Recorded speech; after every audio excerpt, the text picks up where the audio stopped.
আপনাদেরকে আমি ওয়াজ করে বোঝাইতে পারবো। কোনো বাবা যদি হারানো সন্তান ফিরে পায় এই আনন্দটাকে আমি বুঝাইতে পারবো। আপনার সন্তান যদি আপনি ফিরে পান এটার কোনো আনন্দের শেষ নাই। ইউনূস নবী জড়ায়া ধরছে আর বলল, কোথায় পাইলি রে? আমার সন্তান তো পানির স্রোতে ভেসে গেছিল, আমার সন্তানকে আমি আটকায় রাখতে পারলাম না, আমার সন্তান রে কেমনে পাইলি? বলে, হুজুর আমি পাই নাই, একজন ব্যক্তি আমার কাছে দিয়া গেছে। আর বলছে এই সন্তানটা আল্লাহর নবীর সন্তান, নবীরে পাইলে তার সন্তান তার কাছে ফিরাইয়া দিবি। সেদিন থেকে আমি আপনাকে তালাশ করতেছিলাম। ইউনূস নবী সিজদায় পড়ে আল্লাহর শুকরিয়া আদায় করে আর বলে, মালিক আপনি আমার সন্তানকে আমার কাছে ফিরাইয়া দিস, হারানো সন্তান আমি ফিরে পাইছি। আনন্দে ইউনূস নবী তার সন্তানকে কুলে নিয়া চুমু দেয় আর সামনের দিকে আগায়। ওনার সিদ্ধান্ত হলো আমি নিনুয়া নামক শহরে যাব, আমার শহরে গিয়া আবার কালেমার দাওয়াত দিব। ওই এলাকার মানুষ যদি আমাকে মারধর করে তাতেও আমার কোনো সমস্যা নাই, আমি যদি শাহাদাত বরণ করি হাসতে হাসতে শাহাদাত বরণ করব, কিন্তু আল্লাহর দেওয়া দায়িত্ব আমি পালন করেই যাব। সন্তানটারে কোলে নিয়ে যাইতেছিল, হঠাৎ করে পাহাড়ের অলিগলি দিয়া ইউনূস পয়গম্বর যখন যাচ্ছিল, কাঠুরিয়া একজন উপর থেকে ডাক দিয়া বলে, আল্লাহর পয়গম্বর একটু দাঁড়ান। ইউনূস নবী পিছন থেকে তাকায় বলে, কে রে? আমার আল্লাহর পয়গম্বর বলে ডাক দিলি? জীবনে কোনোদিন নবী নাম শুনি নাই, নবী ডাক কোনোদিন শুনলাম না, আজকে আমারে পিছন দিক দিয়া আল্লাহর পয়গম্বর বলে ডাক দিলি। কাটুরিয়া দৌড়ায় নবীর কাছে আইসা কই, হুজুর আমি আপনারে বহু জায়গা তালাশ করছি গো নবী, কিন্তু আপনারে পাই নাই। আজকে অনেক দিন ধরে আপনারে তালাশ করতেছি, চলুন আমার সঙ্গে আমার বাড়িতে। কাটুরিয়ার বাড়িতে যাওয়ার পরে কাটুরিয়া বলে, হুজুর দাঁড়ান। দরের ভিতর থেকে ওই ইউনূস নবীর বড় ছেলেটারে সামনে দাঁড় করাইছে। ইউনূস নবী আশ্চর্য হইয়া সন্তানরে জড়াইয়া ধরে বলে, মালিক আমার হারানো সন্তান আমার কাছে ফিরাইয়া দিছে। সেজদায় পড়ে ইউনূস নবী কান্দে আর বলে, আল্লাহ এই শুকরিয়া আদায় আমি কেমনে করব? আপনি আমার সন্তানগুলো ফিরাইয়া দিলেন। ডাক দিয়ে বলে, কাটুরিয়া রে কোথায় পাইনি? বলে, হুজুর আমি পাই নাই, আমার কাছে একটা লোক আইসা বলছে আল্লাহর নবীর সন্তান, নবীর হাতে সন্তানটারে ফিরাইয়া দিবি, সেদিন থেকে আপনাকে তালাশ করতেছিলাম। আমার যুবক ভাইরা, ইউনূস আলাইহিস সালাতু ওয়াস সালাম হারানো সন্তান পাইয়া খুশিতে আনন্দে মালিকের শুকরিয়া আদায় করলো। এবার দুই সন্তান লইয়া আবার উদ্দেশ্য নিনুয়া নামক শহরের উদ্দেশ্যে রওনা দিল। রওনা দিয়া যখন যাইতেছিল, হঠাৎ করে রাস্তার মধ্যে কিছু বকাটে ছেলে ওনার আটকাইছে। ইয়াদ আসেনি? আটকায়া কই, হুজুর আপনারে আমরা 40-45 দিন ধরে তালাশ করতেছি, কোথাও পাই না গো নবী, পাগল পাগল হইয়া আপনারা তালাশ করতেছি। আপনার কাছে আমাদের একটা আবদার, আমাদেরকে রক্ষা করেন, আপনি আমাদের সঙ্গে চলেন। ইউনূস নবীরে লইয়া ওই ছেলেদের সর্দারের বাড়িতে গেছে। গিয়া দেখে সর্দারের হাত পা সবগুলো বইটা রয়েছে। আমার যুবক ভাইরা, প্রত্যেকটা মানুষের কাছ থেকে আল্লাহ পরীক্ষা নিবে। কাউরে গরিব বানাইয়া পরীক্ষা নিবে, কাউরে ধনী বানাইয়া পরীক্ষা নিবে, কাউরে মুসিবত দিয়া পরীক্ষা নিবে। এমন কোন নবী নাই যাদেরকে আল্লাহ পরীক্ষা নেয় নাই। ইউনূস আলাইহিস সালাতু ওয়াস সালামের কাছ থেকে আল্লাহ পরীক্ষা নিছে। 40 দিন মাছের পেটের ভিতরে উনি ছিল, একটা সেকেন্ডের জন্য মালিকরে ভুলে নাই। সুবহানাল্লাহ। আর আমরা একটা বিপদে পড়লে হ্যাঁ আল্লাহ খালি আমারই দেয়, আর কেউ দেখে না। আমি নামাজ পড়িও বলতে বলি আল্লাহ আমার দেয়। এই যে পরীক্ষার সম্মুখীন আপনি কেন বুঝেন না? যারা গরিব বানাইছে বুঝতে হবে এটা আমার সাবজেক্ট, এলে আমি গরিব। কেউ যদি অসুস্থ থাকে সবসময় বুঝবেন যে এটাই মনে আল্লাহ আমার সাবজেক্ট দিচ্ছে, এই পরীক্ষাতে আমার পাস করতে হবে। আবার কাউরে হাজার হাজার কোটি টাকার মালিক বানায় আল্লাহ পরীক্ষা করে, ঠিক না? ঠিক পরীক্ষা দিতে হবে। আমরা পরীক্ষায় ফেল করি, দুনিয়া তো আমরা লাঞ্ছিত হব, পরকালও লাঞ্ছিত হব। আজকে যে এই যে জায়গায় জায়গায় আমরা মার খেতেছি, জায়গায় জায়গায় আমরা মার খেতেছি না, গোটা বিশ্বের দিকে একটু তাকান তো। আল্লাহ সব কিছু আমাদেরকে দিয়েছিল, কিন্তু আজকে আমরা গুলামি করার কারণে আমাদের কাছ থেকে সব চিনায় নেওয়া হচ্ছে। আমরা শাসন করার কথা ছিল, শোষণ করার কথা ছিল, আমাদেরকে এখন শাসন আর শোষণ করতেছে। গোটা বিশ্বে মুসলমান মার খেতেছে, সমস্ত পাওয়ার এখন লাল চামড়া কুত্তাদের হাতে, ঠিক না ঠিক? সব জায়গায় মুসলমান লাঞ্ছিত। কেন? আজকে একটাই কারণ, আমাদের মধ্যে ঐক্য নাই। সাধারণ একটা মহল্লার থেকে নিয়ে একটা থানা, একটা জেলা, একটা বিভাগ, একটা আমাদের বাংলাদেশটার মধ্যে অকল তামাশার গরের তামাশা, ঠিক না বেটি? মুসলিম ভাইরা হুতাই লিতেছে, এক পক্ষে নেওয়া যেত না। আমাদের এই অধপতন কেন বলেন তো দেখি? ঐক্য না থাকার কারণে। কতক্ষণ ঠিক না বেটি? আমার যুবক ভাইরা, সব জায়গার থেকে আল্লাহ পরীক্ষা নিবে, এতে কোনো সন্দেহ নেই। কিন্তু দেখেন, যখনই মুসিবতে পড়বেন, কার শরণাপন্ন?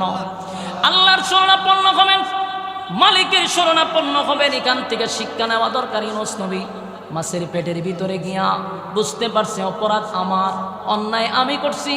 আল্লাহ আপনি পবিত্র, আমি জালেমদের অন্তর্ভুক্ত হয়ে গেছি। আল্লাহ রাব্বুল আলামিন বলেন, আমি শুধু তোমার কথা শুনছি এমনটা নয়, আমি তোমার উদ্ধার করলাম। সুস্থ অবস্থায়, অক্ষত অবস্থায় আল্লাহ ফিরাইয়া দিছে। এবার শুনেন, উনি যখন মাছের পেটের ভিতর থেকে চলে আসলো, এবার সিজদায় পড়ে কাঁদলে আর বলে, মালিক আমি অন্যায় করছি, অপরাধ করছি, আপনার হুকুম ছাড়া আমি বিদেশ যাওয়ার সিদ্ধান্ত নিলাম। মালিক গো, এখন আমি ওয়াদা করতেছি, আমার অসমাপ্ত কাজ আমি সমাপ্ত করতে চাই।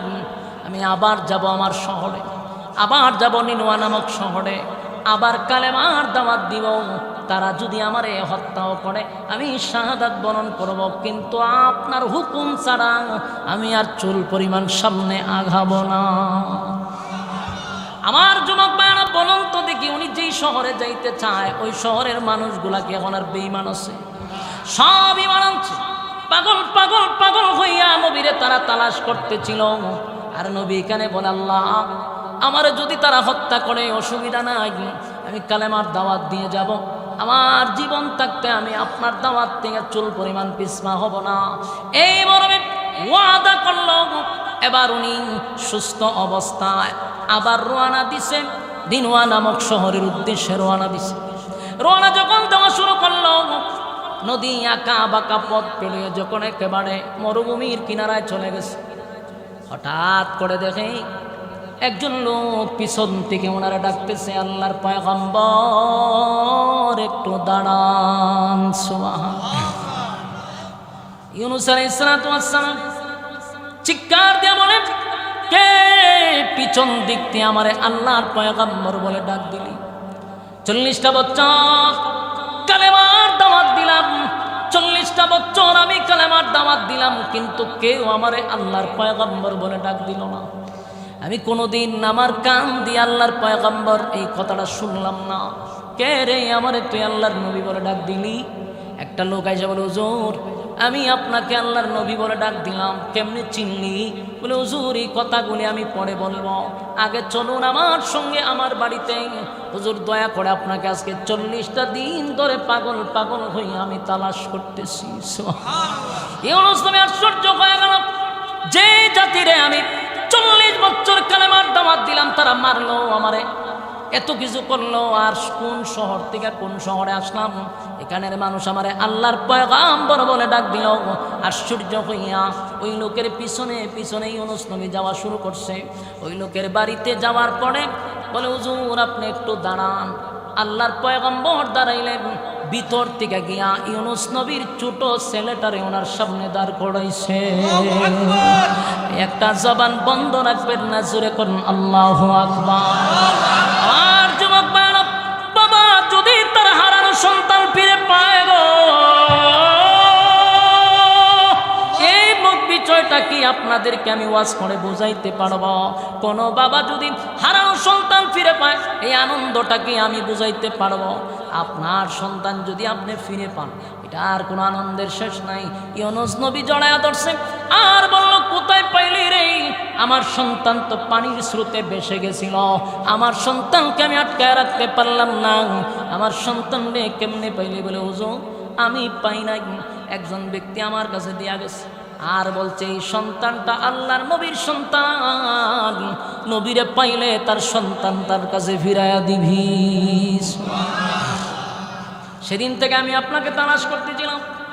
ইউনুস নবী সিজদায় পড়ে আল্লাহর শুকরিয়া আদায় করে আর বলে, মালিক আপনি আমার সন্তানকে আমার কাছে ফিরাইয়া দিয়েছেন। হারানো সন্তান আমি ফিরে পাইছি। আনন্দে ইউনুস নবী তার সন্তানকে কুলে নিয়া চুমু দেয় আর সামনের দিকে আগায়। ওনার সিদ্ধান্ত হলো আমি নিনুয়া নামক শহরে যাব। আমার শহরে গিয়া আবার কালেমার দাওয়াত দিব। ওই এলাকার মানুষ যদি আমাকে মারধর করে তাতেও আমার কোনো সমস্যা নাই। আমি যদি শাহাদাত বরণ করি হাসতে হাসতে শাহাদাত বরণ করব, কিন্তু আল্লাহর দেওয়া দায়িত্ব আমি পালন করেই যাব। সন্তানটারে কোলে নিয়ে যাইতেছিল, হঠাৎ করে পাহাড়ের অলিগলি দিয়া ইউনুস পয়গম্বর যখন যাচ্ছিল, কাঠুরিয়া একজন উপর থেকে ডাক দিয়া বলে, আল্লাহর পয়গম্বর একটু দাঁড়ান। ইউনুস নবী পিছন থেকে তাকায় বলে, কে রে? আমার আল্লাহর পয়গম্বর বলে ডাক দিলি। জীবনে কোনোদিন নবী নাম শুনি নাই, নবী ডাক কোনোদিন শুনলাম না। আজকে আমার পিছন দিক দিয়া আল্লাহর পয়গম্বর বলে ডাক দিলি। কাটুরিয়া দৌড়ায় নবীর কাছে এসে কই, হুজুর আমি আপনারে বহু জায়গা তালাশ করছি গো নবী, কিন্তু আপনারে পাই নাই। আজকে অনেক দিন ধরে আপনারে তালাশ করতেছি, চলুন আমার সঙ্গে আমার বাড়িতে। কাটুরিয়ার বাড়িতে যাওয়ার পরে কাটুরিয়া বলে, হুজুর দাঁড়ান। দরের ভিতর থেকে ওই ইউনুস নবীর বড় ছেলেটারে সামনে দাঁড় করাইছে। ইউনুস নবী আশ্চর্য হইয়া সন্তানরে জড়াইয়া ধরে বলে, মালিক আমার হারানো সন্তান আমার কাছে ফিরাইয়া দিছে। সেজদায় পড়ে ইউনুস নবী কান্দে আর বলে, আল্লাহ এই শুকরিয়া আদায় আমি কেমনে করব? আপনি আমার সন্তানগুলো ফিরাইয়া দিলেন। ডাক দিয়ে বলে, কাটুরিয়া রে কোথায় পাইনি? বলে, হুজুর আমি পাই নাই। আমার কাছে একটা লোক আইসা বলছে আল্লাহর নবীর সন্তান, নবীর হাতে সন্তানটারে ফিরাইয়া দিবি। সেদিন থেকে আপনাকে তালাশ করতেছিলাম।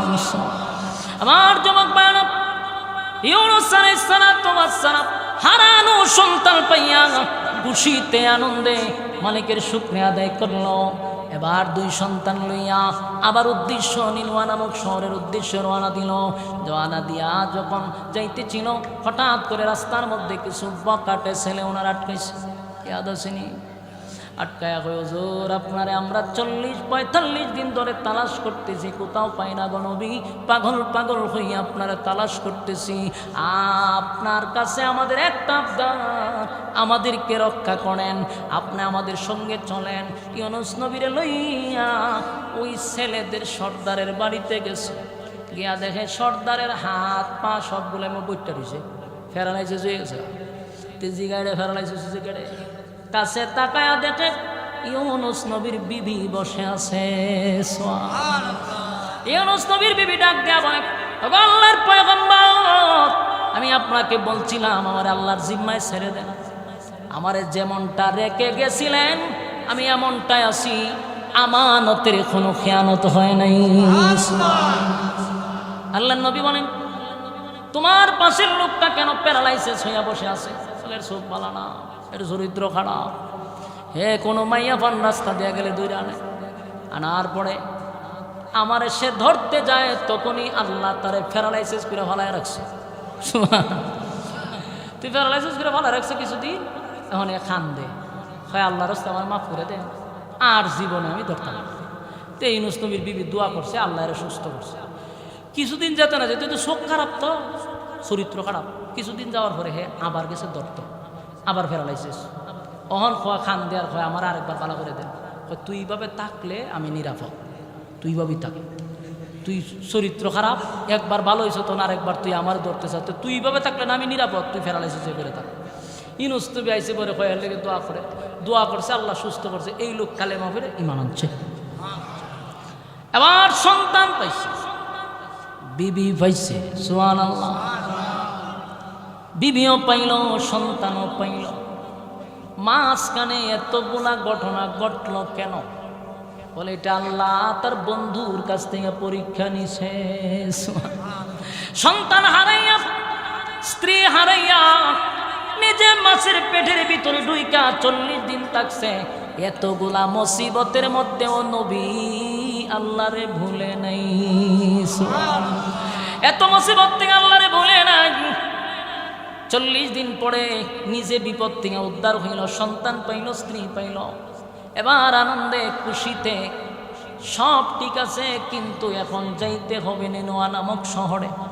যেই শহর থেকে উনি আসছিল, উনি এখনো জানে না ওই শহরের মানুষ যে পাগল পাগল হইয়া ওনারে তালাশ করতেছে। ওনার ভিতরে ভয় হলো, আমি গেলে হয়তো বা আমার সন্তান স্ত্রী সহ তারা হত্যা করবে, কিন্তু আমি তো আমার মালিকের অর্ডারের বাহিরে যাব না। তাই স্ত্রী সন্তান লইয়া নিনোয়া নামক শহরের উদ্দেশ্যে যখন রওনা দিল, যেই মাত্র শহরে ঢুকছে, খবর হয়ে গেছে আমাদের নবী আমাদের মধ্যে ফিরে আসছে। গোটা নিনোয়া নামক শহরের মানুষগুলি স্লোগান দেওয়া শুরু করছে, আমাদের আল্লাহ আমার নবীরে ফিরাইয়া দিছে। কান্নার রোল পড়ে গেছে। নবীরে পাইয়া তারা বলে, আল্লাহর পয়গম্বর,